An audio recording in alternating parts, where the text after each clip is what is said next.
stop blaming all these things outside of us and start claiming responsibility for what we can do about it. And it turns out it ain't that hard. What makes us form habits? How do we take control of our attention in a world full of distractions? Nir Eyal has spent his career answering these questions, becoming one of the most influential voices in behavioral psychology and design. I became increasingly distracted from the one thing that made me successful in the first place as an author, which was the research and the writing. Distraction is not a moral failing. It's not a character flaw. There's nothing wrong with you. It's simply that you haven't learned how to deal with these impulses. That's all it is. It's an impulse control issue. But the antidote to impulsiveness is forethought. That if you plan ahead, there's no distraction you can't overcome. If you take steps today to prevent distraction, there's no distraction you can't overcome tomorrow. He's the author of 2 groundbreaking books, Hooked, a guide to creating habit-forming products, and Indistractable, a blueprint for mastering focus and reclaiming our lives. Time management is pain management. You can always make more money, you cannot make more time. Time is a limited resource. His ideas have not only shaped the way we use products, but also how we live our daily lives. Today,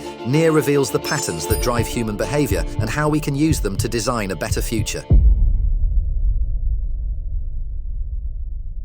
Welcome to Success Story. I'm your host, Scott Clary. The Success Story podcast is part of the HubSpot podcast network. They have great podcasts, but they also have great tools for entrepreneurs. That's why I've worked with them for over 3 years now. I want you to picture this for a second. You're at a party and someone asks you what you do as a marketer. And this is a lesson for marketers and even people that don't classify as marketers, because at the end of the day, everybody has to figure out how to talk about the product to grow their business. Whether or not you're formally trained or you're a solopreneur, you have to market. Now, marketers have a tough job because it's really hard to describe what a marketer is. Because if you think about what a day in the life of a marketer is, you have to generate leads, you have to score them, you have to contact them, you have to create content, you have to gather data, and tomorrow, you have to do it all over again, and then you have to wonder if it's even working. Marketers are spread way too thin. Anybody that does marketing is spread way too thin. Now, HubSpot has a collection of AI tools called Breeze to help marketers. They have features like Content Remix, where you turn one piece of content into all these different assets. You can also pinpoint the best products with predictive lead scoring, so you can know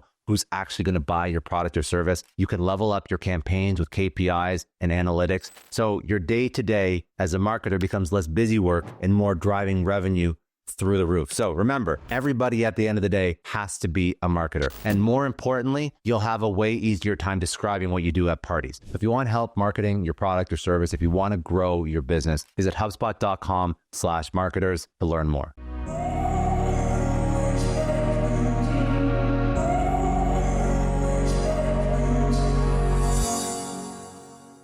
What does like a day in your life look like? Like, walk me through a day in your life, because you're living all the things that you teach about not being distracted, and we're all human. So I know no one's perfect, but just like walk me through your ideal day. Sure, yeah. So one of the principles that I talk about in Indistractable is that you can't call something a distraction unless you know what it distracted you from. Okay, you can't call something a distraction unless you know what it distracted you from. So if you don't know what is traction for your day, what you have planned in advance to do with your time and attention, everything is a distraction.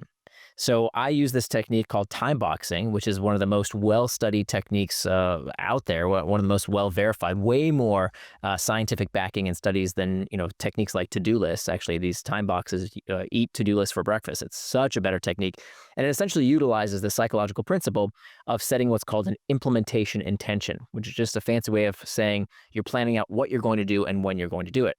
Because if you don't know what it is you said you were going to do in advance, then you can't say you got distracted. Again, you can't say you got distracted unless you know what you got distracted from. So my day is planned at the start of the week. Every Sunday, I have time in my calendar to sit down and look at the week ahead and make sure that I am going to live my life and plan my time according to my values, turning my values into time. If you want to know what someone's values are, don't listen to the words that come out of their mouth. People will lie to you because they lie to themselves every day. Look at their calendar, look at how they spend their time, and look at how they spend their money. That's how you really know what someone's values really are. So my typical day, I wake up at 7 a.m. Typically without an alarm. I'm just kind of conditioned to wake up more or less around that time. I have breakfast with my family till 8. At 8 o'clock, I either have a call because I'm in Singapore, so it's 12-hour apart. So that's typically when I'll do a call with the United States. And then at 9 o'clock, I'm off to the gym, and I'll either go to the boxing gym, I'll lift weights, or I'll run. I'll do one of those activities. And then I'm back by 10. From 10 to noon, I'm doing my writing time. Then I have lunch, typically with my family or maybe a business meeting. And then from noon till around 5, 6, I'm writing. I'm working on my next book, and then in the evening I'll do dinner, and then I'll have one of these calls like I'm doing right now. It's evening time here, and then if there's still time left over in my calendar, that's typically when I'll check email, and so I also schedule time for social media, and so I've got that time all scheduled in advance. Now that's a weekday. On weekends, it's completely different. Actually, every day can be different. And what you actually do with your time, I don't want people to say, oh, I want the Nir Eyal calendar of how to be super productive. That's not the idea here. The idea is that no matter what it is that you want to do, that you plan that time. You want to watch Netflix? Watch Netflix. You want to play video games? Play video games. But do it with intent. Don't feel guilty about it. There's nothing wrong with it. You're not wasting your time as long as you plan it in advance. So anything you want to do with your time and attention is fine as long as you're doing it with intent. And you speak out, it's not just that you say that time boxing eats to-do lists for breakfast. You speak out against to-do lists. Like you're not a fan of to-do lists. So what you just mentioned that to be indistractable, you have to know what you're trying to do in the first place. Why don't to-do lists accomplish that even to like a minor degree? I get that time boxing is superior, but people will say, well, if I have a to-do list, at least I know what I'm planning on doing in that day. Yeah, there's a little bit of nuance there in that it's not that using the to-do list in that you're getting things out of your brain and putting them in a piece of paper or on an app. That's great. That's wonderful. What I'm trying to rally against is this idea that your to-do list should tell you what to do. Meaning, if you wake up in the morning and you look at your to-do list rather than your calendar, you've lost. Your day is already sunk. The war is over. Because what people do when they look at a to-do list, do they do the important stuff? No. Do they do the stuff that really matters to move their career forward? No. Do they do the hard work they have to do? No. What do? We do the easy stuff. We do the urgent stuff. We do the fun stuff, as opposed to doing the hard and important work we have to do to move our lives and careers forward.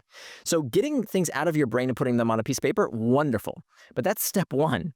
What people forget is that the next step is that you have to find time to do those things, because a to-do list has no constraints. The problem with the to-do list is you can always add more and more and more and more. So a to-do list becomes a register of output. But you can't have output without input. If you were to go to a baker, right, and say, hey, my kid's got a birthday party and I'm going to need a dozen cupcakes. Well, the baker's going to think for a minute and say, okay, well, I need flour, I need sugar, I need butter, I need these inputs to make the output. But what's our input? As knowledge workers, what's our input? Our input is only two things. It's not flour and butter and sugar. Our input is time and attention. So how the hell do we think we're going to get the output of all the things we have to do if we don't account for the ingredients for our work, if we don't plan the time and the attention? And so what people do when it comes to a to-do list, they'll start one task, they'll work on it for 5 minutes, then they'll get distracted with email, they'll work on that, and then they'll go get a cup of coffee, and oh, Janet's at the water cooler. Hey, Janet, how you doing? Wait a minute, what am I working on again? And they totally forget about what it was that they plan to do with their time and attention, because what they do is they measure themselves by this stupid technique, this very outdated technique of a to-do list, and they measure their personal productivity based on these cute little boxes they check off. I used to do this too, by the way. I'm guilty of this.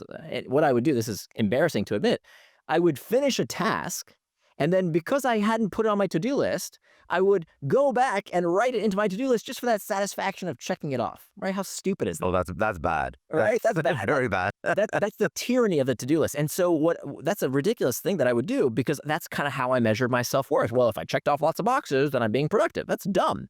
Rather, a much better way is to not measure yourself by cute little boxes. The right measurement, and the only measurement that matters, is, did I do what I said I was going to do for as long as I said I would without distraction? That's it. Did I do what I said I was going to do for as long as I said I would without distraction? And doing it doesn't mean finishing. You could be with your kids, you could be watching TV, you could be doing a big presentation, you could be making sales calls. It doesn't matter. The only metric is, did I do it without distraction? And it's not about finishing. Okay, this is going to blow your mind. It's not about finishing. But people are saying, wait, but then when do I finish? Isn't the whole goal to finish stuff? No, here's why. Because when you measure yourself by simply that one metric of, did I do what I said I was going to do for as long as I said I would without distraction? Now you have a feedback loop. And that is something that a to-do list can never give you, right?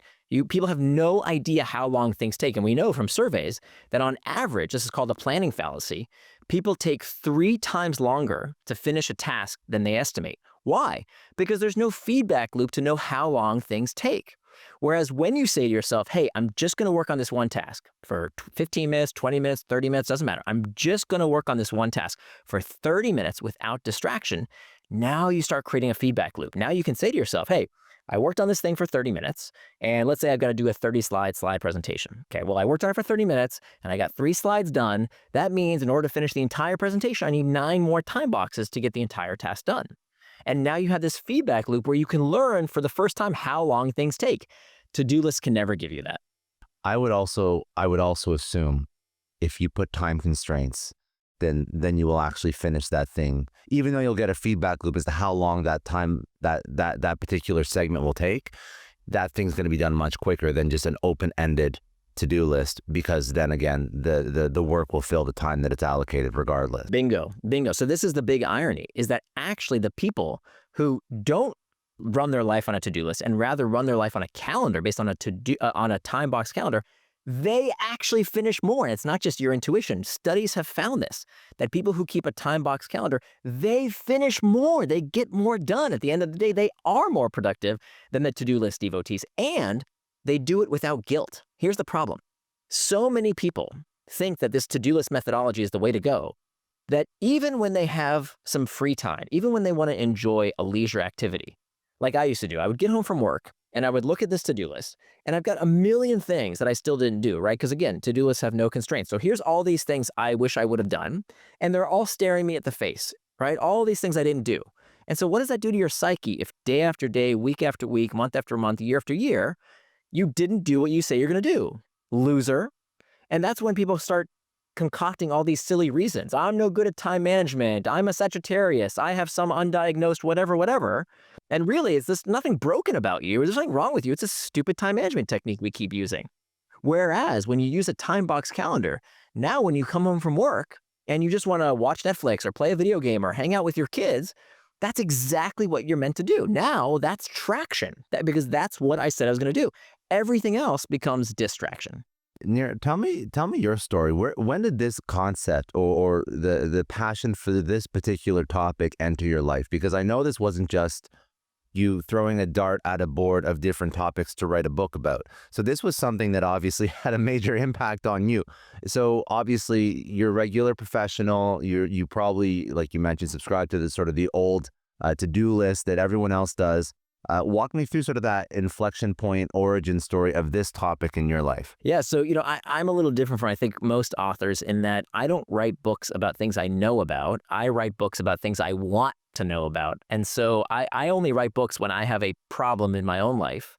And I think about it, and I talk to my wife about it, and I talk to my friends about it, and I read tons of books about it. And only when I still haven't figured out the answer do I write a book. And so this is why it takes me about 5 years to write a book, because I really want to tackle these problems that haven't been solved before.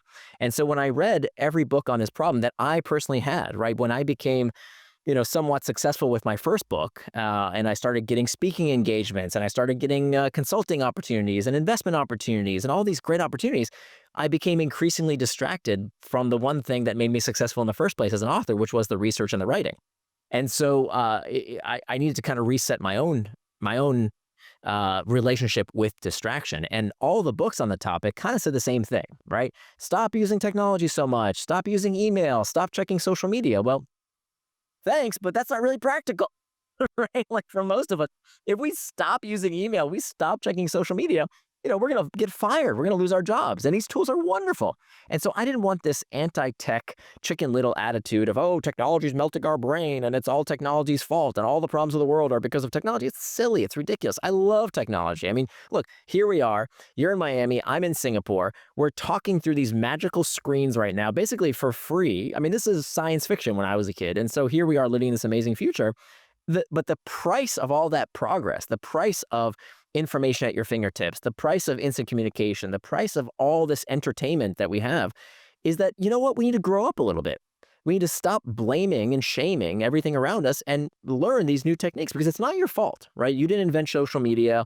You didn't invent YouTube. You didn't invent all these distractions. They're not your fault, but they are your responsibility. And so I think the world is really bifurcating into two types of people. People who will allow their time and attention to be manipulated and controlled by media companies, and people who stand up and say, no, no, no, no, no.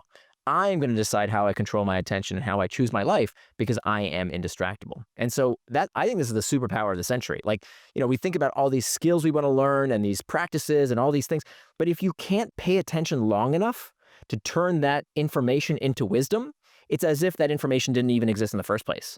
And so that's really the gift I want to give people is the gift of clarity, is the gift of focus, is the gift of being able to control their attention and choose their life, because this is what I needed most in my life. And I can tell you today, I'm 46 years old. I'm in the best physical shape of my life. I was never able to see my abs. I used to be clinically obese. Now I can actually see my abs for the first time, not because I'm particularly athletic or have good genes, but I exercise when I say I will, and I eat right because I say I will. I spend quality time with my family because I say I will. I am more productive at work because I do what I say I'm going to do.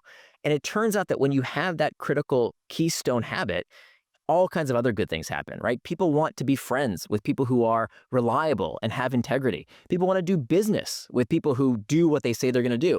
People want to fall in love with partners they can depend upon. And so this skill has really enhanced my life so much. And I really wrote the book for me, and I've been thrilled, of course, that others benefit from it as well. Yeah, so I think that without these tools that you've researched and now you sort of put into words that we can understand, technology blindsided because it moved so quickly and it tapped into so many different parts of our brain that we weren't really pre all these social media tools and outlets. We weren't really trained or we didn't really understand the impact that it had on us, so that if we apply these old systems to new technology, that obviously we're going to fail. But so the technology is not the issue. It's just our education, our skill sets, they were no match for this kind of influx and just information and constant access. You mentioned when we look at time boxing and we look at being indistractable, it's not about focus, it's about traction. So talk to me about the difference between focus versus distraction, and then why that's not what we should be focused on, pardon the fun, but more traction versus. Let me address what you just said earlier about how we weren't prepared for these tools, and it's a new thing. I would probably challenge you on that a little bit. It turns out that we know that at least the past 2,500 years, people have been struggling with distraction. How do we know this? Because we know Plato, the Greek philosopher, bemoaned what he called akrasia in the Greek, the tendency to do things against our better interest. Like literally for 2,500 years, people have been complaining about how distracted the world is today, right? And then how the new technologies... So it's not new. It's not new. Socrates was talking about this terrible technology that he said was going to enfeeble men's minds. That new technology was the written word. So people have always been freaking out about the latest technology. And so, as Paul Virilio says, when you invent the ship, you invent the shipwreck. That if we are going to have the benefits of a new technology, of course, you're going to get the goods and you're going to get the bads. But what did we do? Did we stop sailing ships? No, we made ships better, right? We learned how to sail them more effectively. And so that's what we as a species have to do. These technologies are not going away. It's futile to say, oh my gosh, the new technology, it's rotting my brain. And then what? Right? There's a wonderful quote. Paulo Coelho said, "A mistake repeated more than once is a decision." Such a good quote. A mistake repeated more than once is a decision. So yes, okay, that darn Mark Zuckerberg with his Instagram and the darn TikTok and the whatever, all these distractions, which by the way, for the ages, before this, it was television. Before this, it was comic books. Before that, it was the radio. Every new technology distracts people. And then what? Are we just going to sit here and take it? Are we going to say, okay, hey, you geniuses in Washington, legislators, can you make them stop? No. It's not going to happen, right? And do we really want it to? Hey, Netflix, your shows are too good. Please stop making interesting entertainment. Oh, my favorite basketball team. Please stop being interesting. I'm tired of wasting so much time, on these things. There's never going to be a world without distractions. So stop blaming all these things outside of us and start claiming responsibility for what we can do about it. And it turns out it ain't that hard. Like, it's really not that tough. True, but humans don't like to claim responsibility for their shortcoming. That is like a whole other conversation. That's for sure. So I'm not talking to those people. I'm not talking to the masses of people who complain about, oh, I'm fat because the food industry. You know what? If you want to believe that, believe that. I'm not talking to the people who say I'm not successful because systemic this and that and the other, and that's why I can't achieve my dreams. I'm not talking to those people. I'm talking to the people who know they're capable of more, that they know they can do better if they can just do the things that they themselves want to do. I'm not going to tell you what to do. Do whatever you want. But if you know you're not doing something, whether it's exercise, whether it's being fully present with your family, whether it's writing that novel, whether it's making those sales calls, whatever it is you know you could be doing but aren't because you're dicking around online or doing some stupid thing you later regret, that's who I'm talking to. So great. So I completely aligned. That makes a lot of sense. I didn't realize that I was under the assumption that new technology had almost like a 100x negative effect on the brain compared to previous technologies. But you're saying that this has always been an issue, so it doesn't really matter. It's just we have to have the tools to deal with it, and we have to have sort of the ownership over our own issues in our life to go and learn those tools so we can deal with whatever technology or whatever new thing is available to us. It doesn't matter whether or not it's this technology or the printing press or the television or the radio. It's something we got to deal with, because if not, we're not going to be successful. It's for sure more accessible than ever before. And if you are looking for distraction, you'll find it. But I think, a lot of people think, oh, I'm going to solve my problems by quitting social media. But actually, to quit social media, you have to solve your problems. And so that really gets into the heart of my research, is that what we find, and this goes back to your earlier question, we had this perception that these distractions are something that happens outside of us. It's my phone, it's my kids, it's my boss, it's the news, it's whatever. It's the stuff that's happening outside of me. We call these external triggers. And research has found that they account for about 10%. 10% of our distractions are external triggers. The pings, the dings, the rings, all this stuff outside of us. That is a source of distraction, but only 10%. So what's the other 90%? It turns out that 90% of the time that we get distracted, 90%, it's not because of what's happening outside of us, it's because of what's happening inside of us. These are called internal triggers. That studies have found that 90% of the time that you check your phone, it's not because of a ping, ding, or ring. It's because of a feeling. It's an internal trigger. Loneliness, boredom, fatigue, uncertainty, anxiety. That is the source of 90% of our distractions. What we're doing, whatever that technology might be, maybe for our parents it was the television or the newspaper or the radio or whatever, is that when we're using these distractions as pacification devices, because we don't want to feel our feelings, that's the source of 90% of our distraction. Because distraction is not a character flaw. There's probably nothing broken about your brain. It's simply that we haven't learned how to deal with discomfort in a healthy way that leads us towards traction rather than trying to escape it with distraction. So what my research shows is that high performers in every industry, sports, the arts, business, whatever the field, high performers, they feel the same exact internal triggers that we do. They also feel bored. They also feel anxious. They also feel uncertain. The difference with these high performers is they have learned to use those internal triggers as rocket fuel to propel them towards traction rather than what distractible people do, is they try and escape these uncomfortable feelings with distraction. I just want to take a second to thank the HubSpot Podcast Network for supporting today's episode. Now, if you like Success Story, you're going to love other shows in the network. One of my favorites is the Hustle Daily Show. It's hosted by Juliet Bennett-Ryla, Rob Litterist, Ben Berkeley, and Mark Dent. It's brought to you by the HubSpot Podcast Network, which is really the audio destination for business professionals. Now, the Hustle Daily Show brings you a healthy dose of this irreverent, offbeat, informative takes on business and tech. I was just listening to an episode to give you an example of what they talk about. So they broke down how this 100-year-old organization has created one of the most successful business models in the world. Not only does this organization teach young entrepreneurship, they generate over $1 billion in annual cookie sales. And what I really love about the show is they take these stories and these businesses that we think we know, and then they reveal these surprising angles that we never considered. So I really think that you should go listen to the Hustle Daily Show wherever you get your podcasts. It's one of my favorites. You're not going to regret it. Just a quick question on time blocking, because I want to sort of move on from that, but just as I'm thinking through how to implement this, and people that are listening are probably, I'm assuming, thinking the same thing. When you time block your day out, because you before time blocking, you had this list of things you had to get done. How do you decide the allocation of time for certain tasks? I mean, is it an urgent, important matrix, Eisenhower matrix-esque thing that you apply, or is there some other framework? Because again, I still have to get through these things. It's important. There's a timestamp and a date that it has to be done by. So how do I sort of break up my day? So what's the big goal here? Like what's the purpose of figuring out productivity and how we spend our time and time management? What's the big picture here? Why are we doing this? Big picture, for me at least, and what's worked for me is I really was inspired by Jeff Bezos has this regret minimization framework. The whole idea is that when we make these decisions with how we spend our time, how we spend our money, we want to spend it in ways we don't later regret. And so when we think about our money, right, people are very stingy with their money. They put their money in banks, they keep it in vaults, they split checks, they clip coupons. We do everything we can to save a buck. But when it comes to our time, we give it away to whoever wants it, right? You need me to do this stupid thing in the news that doesn't involve me, this war thousands of miles away. Oh yeah, sure, I'll give that my attention. Whatever stupid thing, take my attention, right? But it should be exactly the opposite.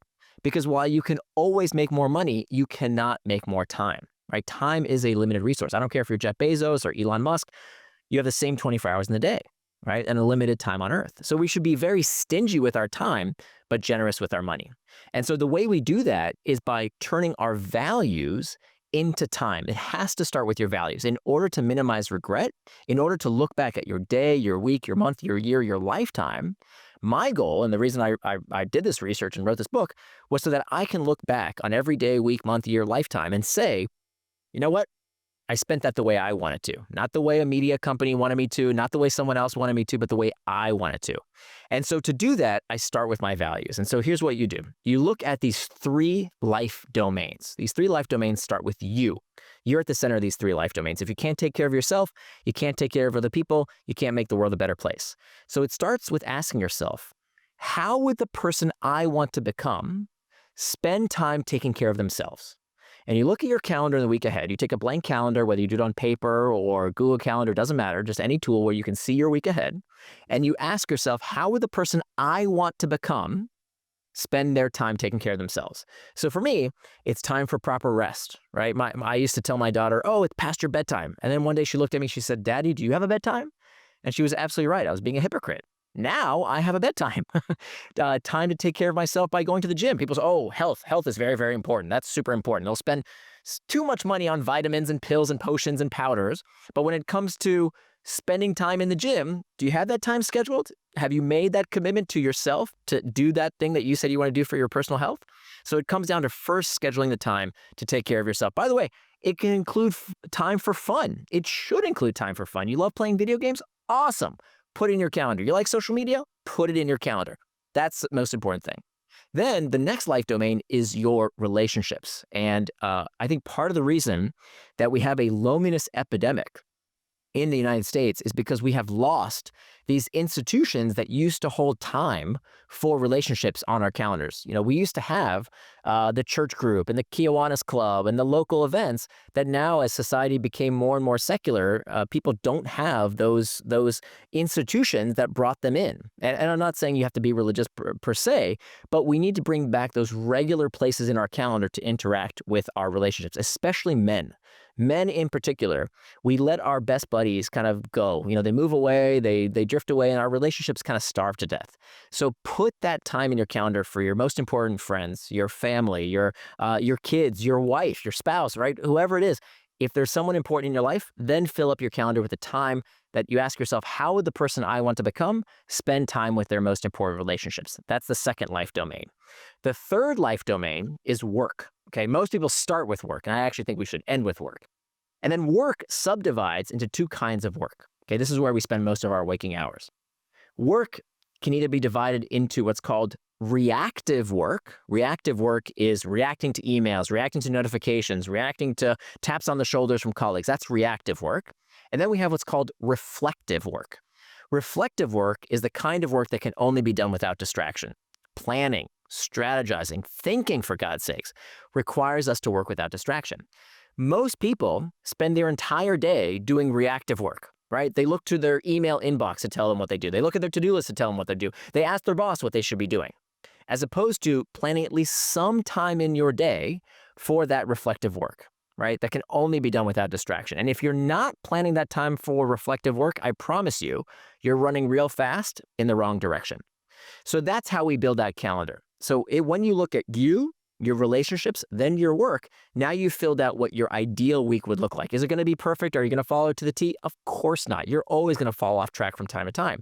But now as soon as you fall off track and you're doing something else, even if it sounds important in the minute, you can always look back on that calendar and say, wait a minute. Is this traction? Is this what I said I was going to do? Or is it distraction? Is it anything else? It's so funny how when you lay it out like that, it's so simple, but I would assume that most people in their entire life, like you mentioned before, they're only ever to even a small degree planning the reactive work, and everything else is just ad hoc. Right. Planning the relationship, the person. Like I feel like most people go through life without ever purposefully putting any kind of energy into planning those things. And I think that's why you want to have extraordinary things. You want to be an extraordinary person, you have to do extraordinary things, right? You want to be average, do what everybody else does. Yeah. But it's not even, it's so sad how the bar for extraordinary seems to be so low. It's true. Like, these are not complicated concepts. It's very, very true. But the thing is, it's so much easier to have an easy excuse, right? It's the news, it's Mark Zuckerberg, it's this, it's that, it's my ADHD. There's so many ways to get out of taking personal responsibility, just taking a few steps, right? Just doing a couple of things here. There's 4 steps, right? Master internal triggers that we didn't really talk about just a little bit around. Understand this, by the way, this is the most important step. If you don't do this first, nothing else. We can talk about that a little bit more too, yeah, so people understand that. Remember those internal triggers we talked about earlier: boredom, anxiety, uncertainty. If you don't understand the root cause of the problem, you will always get distracted by one thing or another, whether it's too much news, too much booze, too much football, too much Facebook. You're always going to get distracted by something unless you understand what you are trying to escape. What's that uncomfortable, icky, sticky feeling that some distraction is solving for you?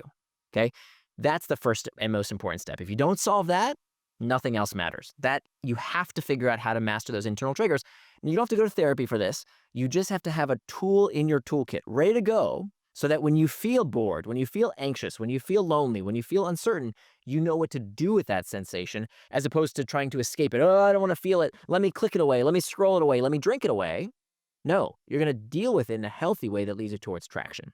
Okay, so that's step number 1, master internal triggers. Step number 2, which we've been talking about the most, make time for traction, right? Planning out what it is you're going to do and when you're going to do it. Sounds so simple. Most people don't take that step because they realize if they did, they would actually have to do the hard work. That's the truth. I've heard I work in the services business. I can't plan my time. I have international clients. I have distributed teams. I have kids. I have this. I have that. All these excuses, when we're not willing to face the fact that if we actually said, you know what, 11 o'clock, I'm going to go to the gym, and then I'm going to go to the gym, that's something people don't want to do. I don't want to do the behavior, so I'm not gonna plan the time, because they haven't done step 1. They haven't dealt with the uncomfortable sensation in the first place. Okay, so that's why step 1 is so important. So step number 1, master internal triggers. Step number 2, make time for traction. Step number 3, hack back the external triggers. So this is where we talk about the pings, the dings, the rings. Even though they only account for about 10% of your distractions, we go through systematically how do you work through each and every one of those. Not only the usual suspects, the things on your phone and computer, that's kindergarten. That's very, very easy to deal with. I can show you in about 5 minutes how to make your phone indistractable.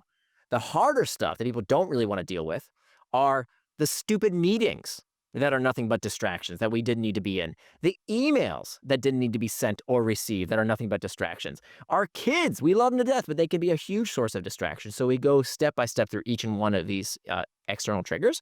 And then the last step is to prevent distraction with pacts.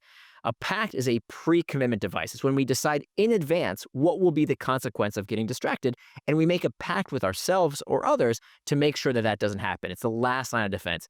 And I promise you, if you use these 4 steps in concert, just do one small thing in each of these 4 steps, anyone can become indistractable. I'd like to unpack the first step, those internal triggers.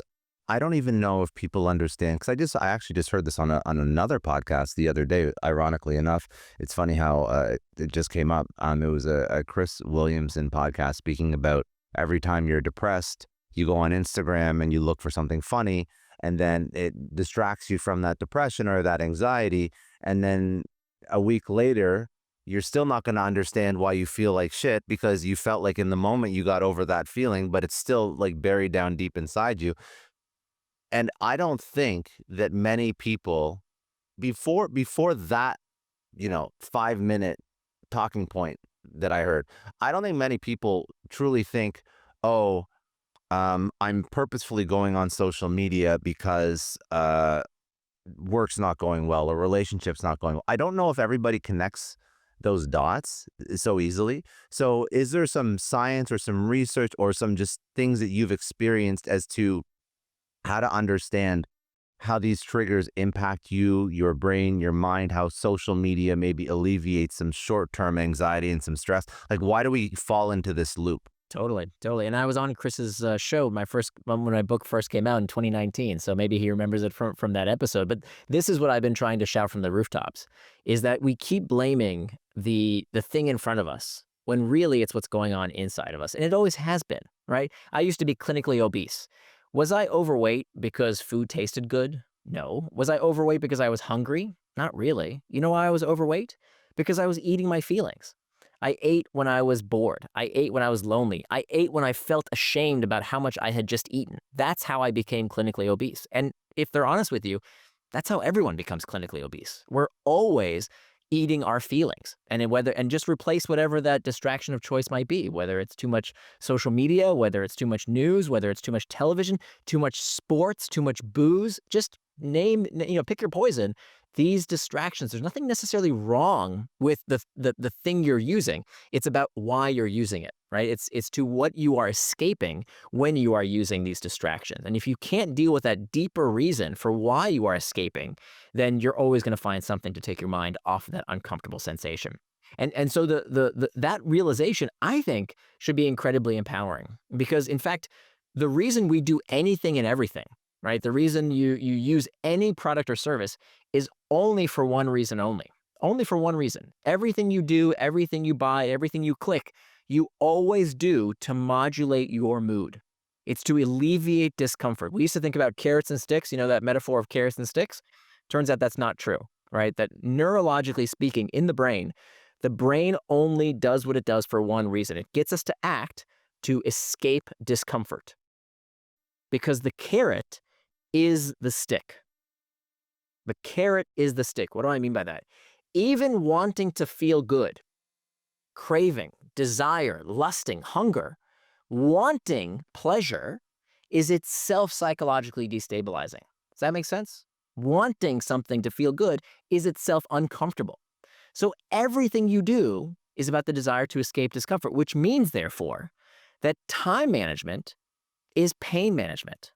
Money management is pain management. Weight management is pain management. It's all pain management. And so in one respect, that's kind of depressing. Wait a minute, I got to deal with these uncomfortable feelings.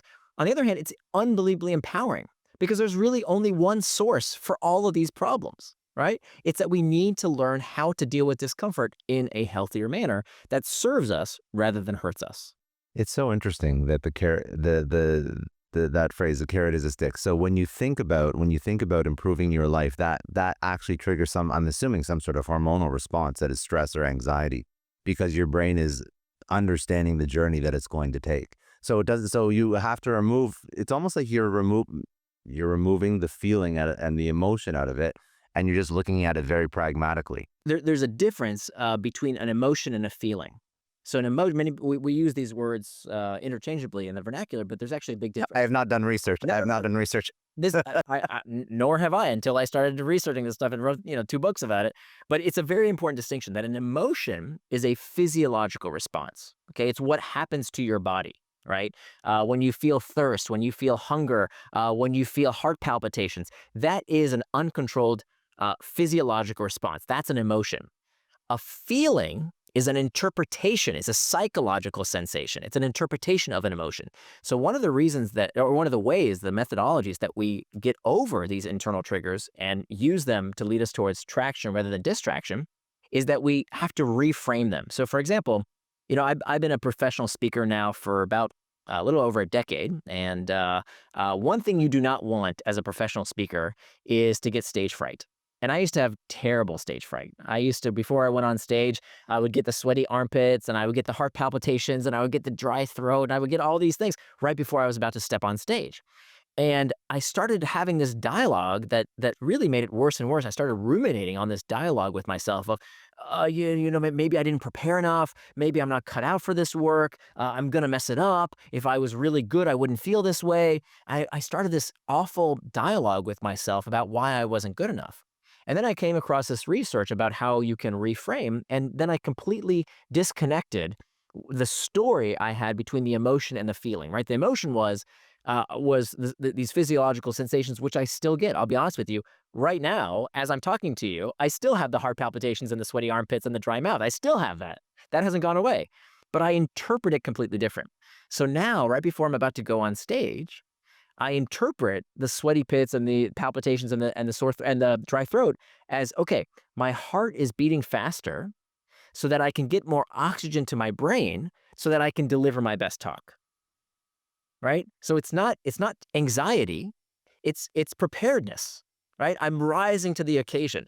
And that's actually a tool we can use for all of these different sensations. When we're bored and we want to check Facebook, when we're uncertain and we want to Google something, when we're lonely and we want to check Tinder, we can reassess that emotion, that physiological response with a feeling that serves us.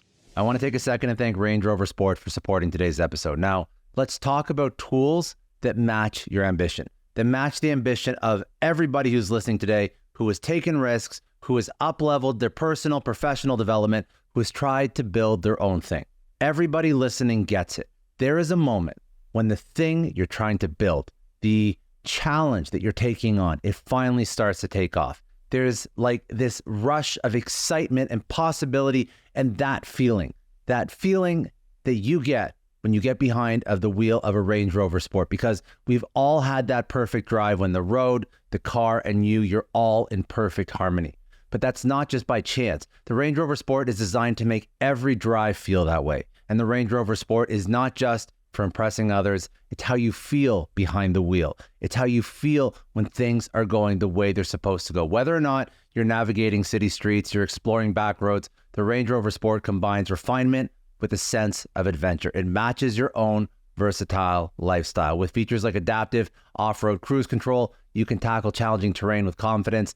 The dynamic air suspension always makes sure you get a smooth ride. It responds to road conditions for optimal performance. So from daily commutes to weekend getaways, the Range Rover Sport is ready for whatever you have planned. It's more than just a vehicle. It is a companion for all of your journey. So if you're ready to elevate your driving experience, visit LandRoverUSA.com and configure your Range Rover Sport today.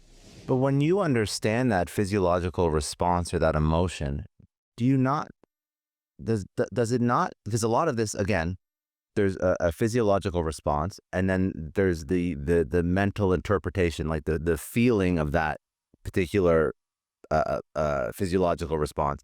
Do you not start to train your brain to react? Like you mentioned, you do train your brain to react differently because now you understand it differently. But would that reaction not have like a net positive on the original physiological response? Like if you understand that heart palpitations and sweaty armpits and dry throat is your body preparing and delivering more oxygen to your brain, does that not have some sort of feedback loop where eventually that feeling becomes lesser and lesser because you now understand what it actually is versus this scary, ambiguous thing that you don't really know how to control? Maybe, yeah, maybe. But the nice thing is, even if it doesn't, right? When you release that expectation. So the problem is, that's what I originally wanted. I wanted to see, okay, if I use reframing, because that's what these studies say to do. So let me try the reframing, but it's not happening, right? I still feel them. Why isn't this going away? It's not happening fast enough. It's not going to work. I'm going to dump it. Okay. As opposed to I release that expectation. I don't care, right? I can have the worst panic attack and I'm not scared of it anymore because I know that my reinterpretation tells me that this isn't anxiety, it's excitement. I'm passionate. You can see it right now, right? I'm passionate about this topic. And so, it's all about reframing it. So I don't care if I have a crazy heart palpitation or whatever the case might be, because I'm telling myself to choose this story that serves me. I love it. I think that's very powerful. It's very empowering. Another thing that could or could not, and I'm curious about your opinion on it, that can affect your ability to do this successfully. Would it be environment? Does that have a huge impact? I mean, even before we press record, I was talking about, okay, just move down to Miami. It's great for work. There's lots of distractions in Miami. You can basically go out 24/7, 365 if you want to. You're in Singapore, and I was thinking, is there like a reason why he's in Singapore? Maybe not. I have no idea. But is there a reason why you choose to move to the other side of the world or be in a certain community or take part in a certain culture? And does that help your performance, how you work, how you optimize yourself? So talk to me about that. Yeah. So there's nothing special, particularly in terms of Singapore when it comes to distraction per se. I mean, there is, you're right that our environment can shape our behavior or at least make certain behaviors easier. So, for example, in Singapore, this is the first time in my life I don't have a car. When I lived in the States, I always owned a car. In Singapore, you don't need a car. Everything is so convenient downtown, and I can get to my coffee shop and the ice bath club and the gym. All this stuff is within walking distance. So a result of that is that I get probably 25,000 steps per day just by like living my life. I don't have to plan to go to the gym to get my steps in. So in that respect, sure, I think your environment can greatly affect your behavior, or at least make it a lot easier. But there's nothing particularly when it comes to distraction about living in Singapore. What I do think is an underutilized tool is finding like-minded people. So one of the things that I recommend as the fourth step in this Indistractable model of preventing distraction with pacts is finding a focus friend. So if you can find, especially when people are working from home, if you can find one other person, maybe read the book together, convince each other this is an important thing to do, and just sitting down together at a coffee shop or, wherever you can get together, co-working space maybe, and just saying, okay, we're both going to work on whatever it is that we need to do without distraction for this period of time. And just that social pact you make with another person who has a similar goal, that's how you can design your environment, by making that social pact to say, okay, we're both going to sit here 45 minutes and we're going to get do what we said we're going to do. Obviously, not just having a person appear, but your partner plays a big role in this as well. So for everybody who is listening to this, who has a partner at home, that when they first started dating and got married, they didn't have your book and they weren't time blocking their life. I mean, this this could be something that could not be like a tumultuous negative impact on the relationship, but it could be a little bit of a shift from what people are used to. So I think getting the partner on board is probably one of the most important things, because they're living in your space every single day. So how do you manage that? I mean, you have a wife. She deals with all this. Like, what was the process even for yourself to get somebody so close to you to understand this system? That's a great point. And I hear this all the time of, look, I'm trying to become indistractable, but can you fix her or can you fix him? I get that all the time. And you really can't. You can't make someone change. In fact, the best way to get someone not to change is to tell them you want to change. You want them to change. But there is something you can do, and this is a lesson I had to learn for myself. So, when I looked at my values, we talked about values earlier, and I thought to myself, what are some of my values? One of my values was to be a good husband, right? To be in an equitable marriage.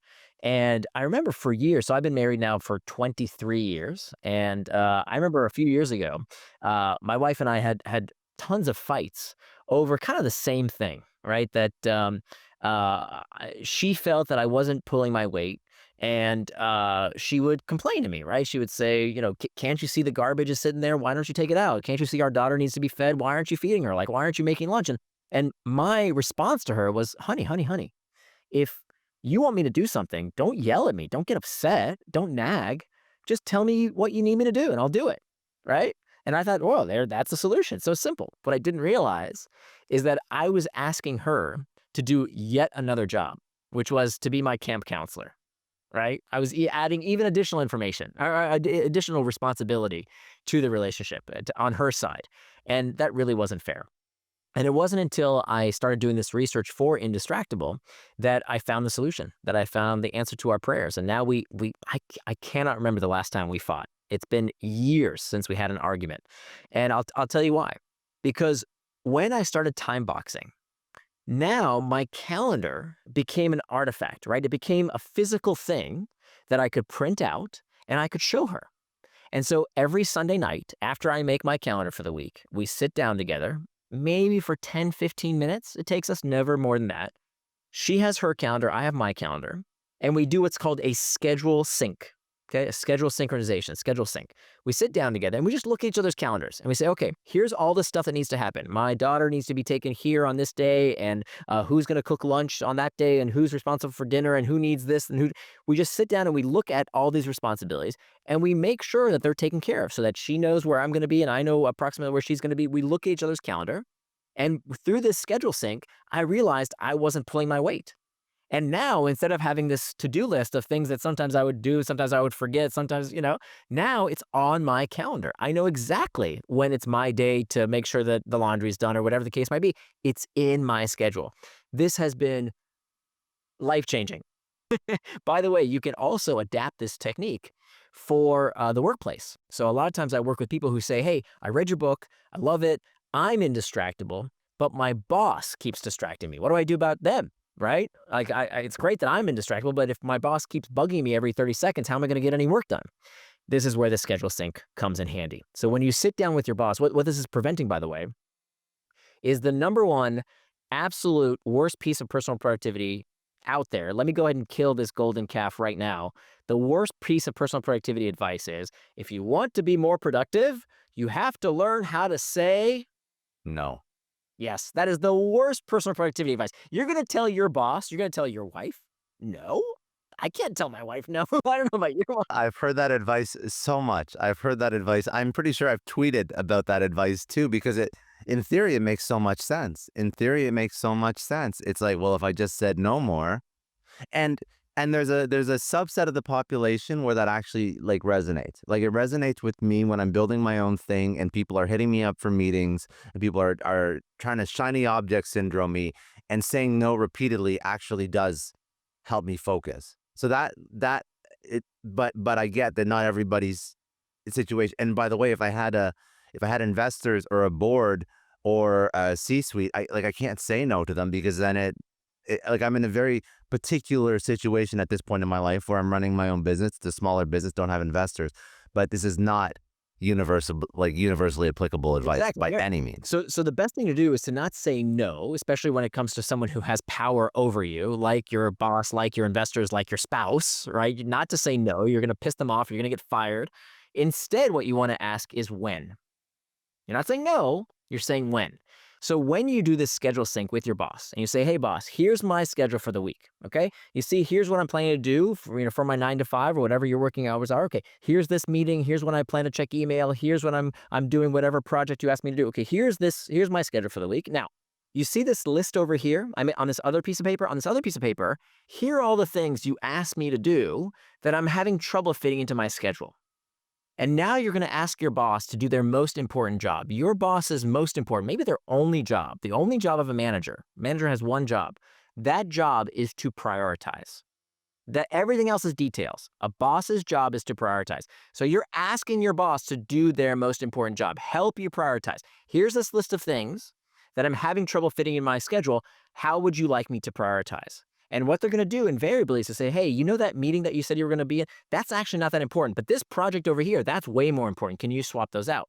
Your boss will worship the ground you walk on, because bosses are constantly wondering what the heck their employees are doing all day, but they don't want to micromanage them.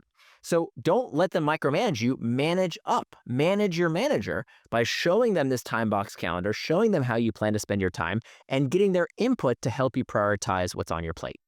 Very, very smart. It's so smart. And I would assume that, yeah, like you mentioned, like the reaction from the manager or reaction from the spouse has just always been positive because now they understand exactly what you're doing. It's almost like so it's an exercise. What this also forces you to do is have a massive amount of self-awareness. All the strategies that you're talking about are forcing self-awareness, which I think is a positive thing anyways. Like, it's a very positive thing. Absolutely. Unexamined life is not worth living, right? hmm I have a question for you because obviously you've written a book on habits as well. And if somebody's trying to incorporate this, they want to be successful at it. Successful at it. They want to maintain it. They want to include this in their life. They're bought into the concept. So out of everything that you know with habits, without doing a whole other podcast on habits, if somebody wants to start to incorporate this technique, this 4-step process of time boxing into their life, what is sort of the first step they should take so that it does stick? Yeah. So if you were going to boil down my research over the past more than a decade now, when it comes to personal productivity, when it comes to getting the most out of life, I think it would be this, that the antidote to impulsiveness is forethought. The antidote to impulsiveness is forethought, meaning that distraction is not a moral failing. It's not a character flaw. There's nothing wrong with you. You're not broken in any way. It's simply that you haven't learned how to deal with these impulses. That's all it is. It's an impulse control issue. But the antidote to impulsiveness is forethought, that if you plan ahead, there's no distraction you can't overcome. But if you wait to the last minute, right? If the chocolate cake is on the fork on the way to your mouth, you're going to eat it. If the cigarette is in your hand, even though you're trying to quit smoking, if it's in your hand, you're going to smoke it. If you sleep next to your phone every night, it's going to be the first thing you reach for before you even say hello to your loved one. So if you wait to the last minute, it's too late. They're going to get you, right? They've won. But if you plan ahead, if you take steps today to prevent distraction, there's no distraction you can't overcome tomorrow.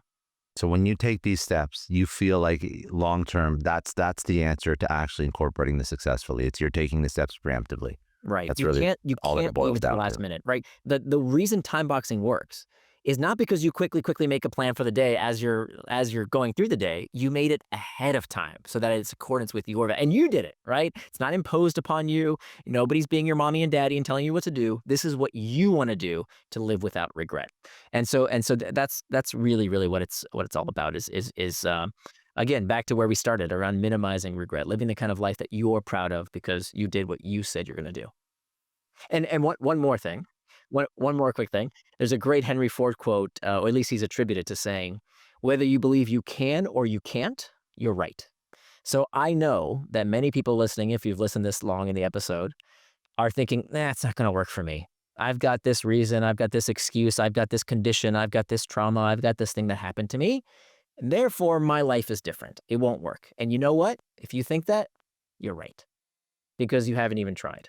And so that's actually, if I really had to boil it down, the precondition for anything working to change your life is a belief that you can change, that you're capable of making a difference. Nir, what's one thing that you've learned since you published this book that you wish you had included in the book? One thing I wish I would have learned, I would have known before I published the book. I was pretty lucky, actually. So the book came out in 2019, and then COVID happened in 2020. And I remember telling my wife in the middle of COVID, when there were all these internal triggers, right? The fear, the uncertainty, all the internal triggers were happening at the same time. And I remember literally opening my book back up and reading to myself what I had written to remind myself, okay, this is how the process works, follow the process. And it got me through. I have to say, it really got me through. I think one thing that's different that I would include in the updated edition is how prevalent work from home is today. That it wasn't back then. It doesn't change the fundamental model. I just think the problems are different, right? The problems when I wrote the book were more around, what do I do because my boss keeps tapping me on the shoulders and asking for TPS reports every half an hour. Those kind of in-office type environments. Versus now, people have a lot more questions about, well, what do I do when it's not my boss that's distracting me? It's my kids, it's my dog, it's the phone, it's the UPS guy.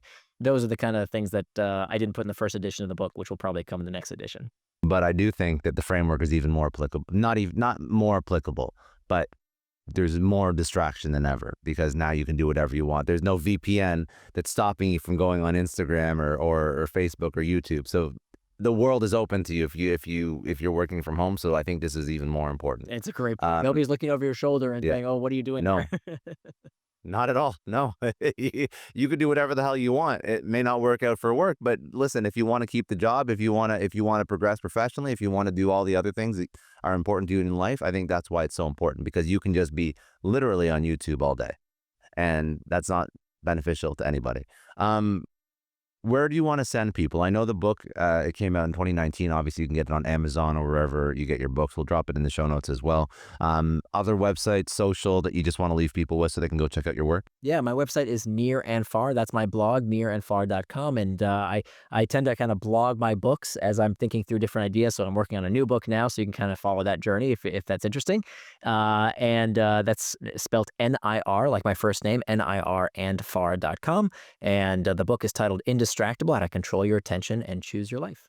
All right. And then I will definitely bring you back on when your new book's coming up and then you're doing the PR tour for that. We'll have to bring you back on for that. But outside of that, the last question I ask everyone, and I'll probably ask it again if we ever do some more content together, because I think it's fun to listen how the answers change. But if you go back and tell your 20-year-old self one lesson after your incredible career, what would that lesson be?